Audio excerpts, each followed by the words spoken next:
Life होती है, ये एक अलग बात है कि कहा यह जाता है कि शुरू अपनी मर्जी से किया जाता है, जो पार्टीज अपनी मर्जी से शुरू करती हैं, बाद में वो अपना एक कोर्स लेता है। आपको इस वक्त क्या नजर आ रहा है कि ये कॉन्फ्लिक्ट मजीद एग्रीवेट होने जा रहा है, खत्म हो जाएगा इन द नियर फ्यूचर? इसका जो एक इम्पैक्ट है उस पर तो मैं बात करूंगी। अभी की सूरत हाल को आप कैसे देख रहे हैं?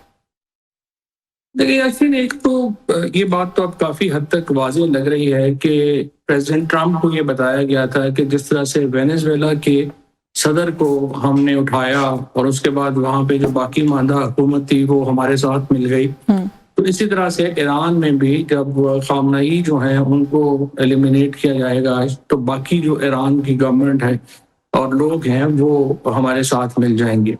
ये एक बहुत गलत फहमी के ऊपर मबनी पॉलिसी थी जिसको प्रेसिडेंट ट्रंप ने परसू किया। और देखिए, अगर आप थोड़ी सी हिस्ट्री में जाएं तो इजराइल तो 1990 के बाद हर अमेरिकी सदर को ये इस बात के ऊपर मजबूर कर रहा था कि वो ईरान पे हमला करें, लेकिन प्रेसिडेंट ट्रंप जो है वो इनकी चाल में आ गए और उन्होंने ये हमला कर दिया है। अब जब पहला ए प्लान नाकाम हुआ तो आमतौर पे होता ही है कि इस तरह के बड़े ऑपरेशंस के लिए बी प्लान बनाया जाता है।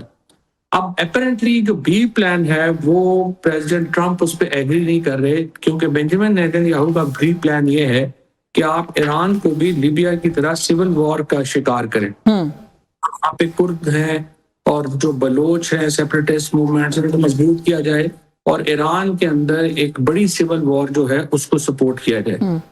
अपेरेंटली कतर और सऊदी अरेबिया जैसे मुल्क जो हैं वो इस प्लान के हामी नहीं हैं और सदर ट्रंप जो है वो खालिस्तान इसराइल के मशवरे पे ये नहीं करेंगे। वो डेफिनेटली सऊदी अरेबिया और कतर को इस मुद्दे में साथ लेके ही चलने में उनकी बेहतरी है। तो अब इन द एब्सेंस, अब प्रॉब्लम ये है कि नवंबर में अमेरिका में इलेक्शन भी है, तो जब पहला प्लान कामयाब नहीं हुआ तो अब जिस पे कंफ्यूजन है वो ये है कि सेकंड बेस्ट ट्रंप के लिए क्या है। वो जब तक उनको कुछ विक्ट्री नहीं मिलेगी वो वापस जाना भी उनके लिए मुमकिन नहीं है, क्योंकि उनके अंदर ही अब आप देख ही रही हैं कि 52% रिपब्लिकन्स जो हैं उन्होंने ही मुखालफत कर दिया। डेमोक्रेट्स तो पहले ही मुखालिफ थे और जेडी वैंस जो वाइस प्रेसिडेंट हैं वो तो अब खुलेआम रूबियो से और प्रेसिडेंट ट्रंप से इस पॉलिसी पर कोई उनके हामी नजर नहीं आ रहे हैं।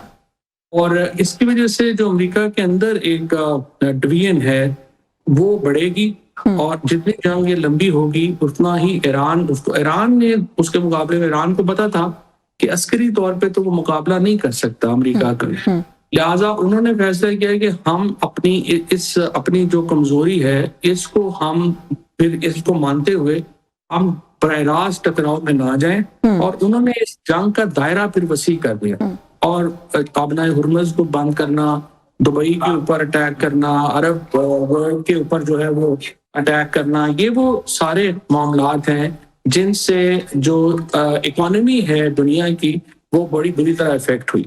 और अब भी आप देख ही रही हैं कि पाकिस्तान के अंदर भी 55 रुपए तेल की कीमत में इजाफा हुआ। इस हफ्ते 85 रुपए इजाफा और होना था, लेकिन चूंकि हुकूमत ने पिछली सब्सिडी से 30 अरब रुपया कमाया है तो उन्होंने उसमें से 23 अरब रुपया सब्सिडी दे के तो अभी इस हफ्ते कीमतें नहीं बढ़ाई, लेकिन अगर कंटिन्यू करता है तो फिर पाकिस्तान का प्रॉब्लम जो है वो भी मल्टीप्लाई होंगे और 2-2.5 महीनों में पाकिस्तान को तकरीबन $2.5-3 बिलियन का नुकसान जी। बिल्कुल वही जो बात अभी मैं कह रही थी कि लोकलाइज्ड ये कॉन्फ्लिक्ट नहीं है, इसका इम्पैक्ट दुनिया भर पे आएगा, हम पर तो आएगा क्योंकि हम रीजन के अंदर है। आप समझते हैं अमेरिका से, डोनाल्ड ट्रंप से ब्लंडर हो गया ये जो अभी किया उन्होंने, क्योंकि जो भी आपने खुद भी पॉइंट आउट किया जो मिड टर्म इलेक्शन आने वाला है और आ रहा है, कोई अच्छा माहौल इस वक्त नजर नहीं आ रहा अमेरिका के अंदर डोनाल्ड ट्रंप के लिए, और ये राय जो है वहां पर तकवीत पकड़ती जा रही है कि ये गैर जरूरी जंग थी जिसके अंदर अमेरिका ने छलांग लगाई है।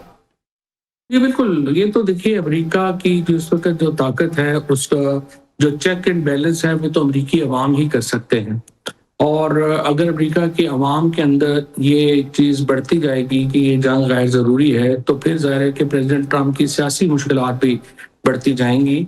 और जाहिर है कि वहाँ पे तो इलेक्शन होते हैं और इलेक्शनों से लोग आते हैं, हमारी तरह फॉर्म 47 का वहाँ रवाज है नहीं, तो इसलिए जो उन्होंने पब्लिक ओपिनियन जो है उसको भी अपने मद्देनजर रखना है और अल्टीमेटली वहां पे जो अगर ये जंग लंबी होगी तो फिर उसकी इकोनॉमिक कॉस्ट होगी। आपने अपने इंट्रो में जो है वो कहा کہ پریزیڈنٹ ٹرمپ سمجھتے ہیں کہ یورپ اور چین کی ذمہ داری ہے اپنا حکمت کو جو ہے وہ کھولنا. لیکن دیکھیں نا، اگر چین کے اندر بھی انفلیشن ہوتی ہے تو اس کا فرق بھی پھر امریکہ پہ بھی پڑتا ہے، یورپ پہ بھی پڑتا ہے. بالکل. اسی طرح یورپین کنٹریز جو پہلے ہی یوکرین کی وار کی وجہ سے بہت شدید دباؤ میں ہیں، وہاں پہ انرجی پرائسز اوپر جا رہی ہیں اور اکانومیز بالکل تباہ ہو رہی ہیں، ان کو مزید جھٹکا جو ہے وہ دے دیا ہے. جو زیادہ تر یورپ کا ایل این جی تھا وہ قطر سے جا رہا تھا. قطر نے اب اپنے ایل این جی کے اوپر پابندی لگائی ہوئی ہے اور گیس وہاں سے جا نہیں رہی ہے. روس نے اس موقع سے فائدہ اٹھاتے ہوئے 50% اور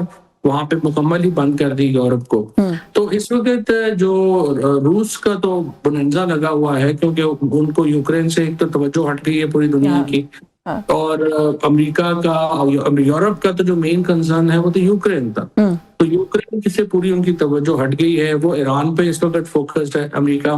اور یورپ تو ظاہر ہے کہ پریزیڈنٹ ٹرمپ کی اس بات کو کوئی اچھا نہیں دے رہا. تو انٹرنیشنلی جو الائز ہیں ان کے، وہ اب پریزیڈنٹ ٹرمپ سے مایوس ہو کے پہلی بار آپ دیکھ رہی ہیں کہ یورپ اور چین کے تعلقات جو ہیں وہ بہتری کی طرف جا رہے ہیں. اور ابھی جو سٹارمر ہیں انہوں نے وزٹ کیا ہے چین کا، اور اب باقی ممالک بھی چین جا رہے ہیں اور پریزیڈنٹ شی بھی چین جا رہے ہیں. تو یورپ اور چین آپس میں قریب آ رہے ہیں. اس جنگ کا نقصان امریکہ کو تو یہ ہوا کہ جو ان کے روایتی حریف تھے وہ اب چین کی طرف دیکھ رہے ہیں.